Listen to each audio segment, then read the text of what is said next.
توسعه پایدار رو چطور تعریف می‌کنید؟ به بیان ساده، توسعه پایدار توسعه‌ایه که نیازهای حال حاضر رو برطرف کنه بدون اینکه توانایی نسل‌های آینده رو برای رفع نیازهاشون به خطر بندازه. این توسعه پایدار با چه چالش‌هایی روبروه؟ کاهش منابع طبیعی، تخریب محیط زیست، افزایش گازهای گلخانه‌ای و کمبود منابع آب شیرین از جمله مواردی هستش که میتونه توان جوامع رو برای رسیدن به اهداف توسعه پایدار تضعیف بکنه. در خصوص چالش انتشار گازهای گلخانه‌ای، سهم صنعت ما بتون در این میون چقدره؟ باعث تأسفه که سهم صنعت تولید بتون حدود 9% انتشار گازهای گلخانه‌ای هستش که فقط 7 الی 8% اون توسط کارخانه‌های سیمان تولید میشن.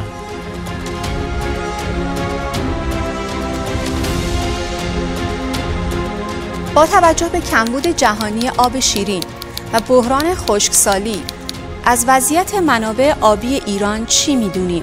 بر مبنای شاخص فالکنمارک، ایران با سرانه مصرف منابع آبی به میزان 1700 متر مکعب وارد مرحله تنش آبی شده. سازمان ملل ایران رو به علت مصرف بیش از 88% منابع آبی در وضعیت فوق بحرانی قلمداد میکنه. به علاوه سازمان بین المللی مدیریت آب مصرف آب در ایران رو متوسط تا شدید میدونه.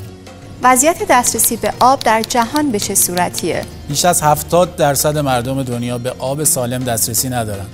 این در حالی که در کشورهای جهان سوم میزان دسترسی به آب سالم زیر 25%.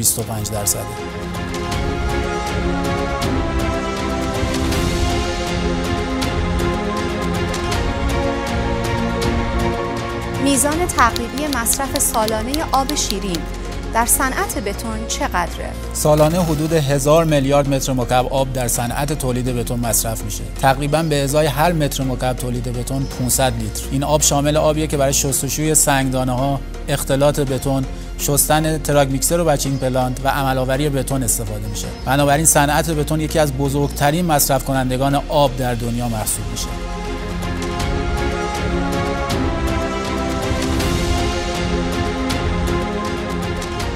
هر بخشی از صنعت تولید بتون چه سهمی در میزان مصرف آب شیرین داره؟ برخلاف تصور رایج، میزان مصرف آب در مرحله اختلاط بتون بیشتر از 7% نیست. این در حالیه که 43% در فرایند تولید سیمان و 49% برای استخراج و شستشوی سنگدانه‌ها استفاده میشه. 1% باقی مانده مربوط به سایر افزودنی است. شرکت البرز شیمی آسیا چه راهکاری برای کاهش مصرف آب در صنعت بتون داره؟ سالانه حدود 100 میلیون متر مکعب بتون در ایران تولید میشه. برای تولید این مقدار بتون نیاز به 24 میلیارد لیتر آب هستش. با توجه به امکان کاهش 50% آب مصرفی بتون، این مقدار به 12 میلیارد لیتر کاهش پیدا میکنه. از طرف دیگه با بکار بردن عمل‌آورنده‌های مختلف شرکت، امکان کاهش 49 میلیارد لیتری آب لازم برای فرایند عمل‌آوری بتون میسر خواهد بود. باعث افتخار ماست از طریق بکار بردن این محصولات در صنعت ساختمان از هدر رفت 58 میلیارد و 400 میلیون لیتر آب معادل 1 سال آب شرب مصرفی مردم کشور عزیزمون ایران جلوگیری به عمل بیاریم. در همین راستا آیا روشی برای کاهش انتشار گازهای گلخانه‌ای و کاهش مصرف منابع طبیعی در صنعت بتون سراغ دارید؟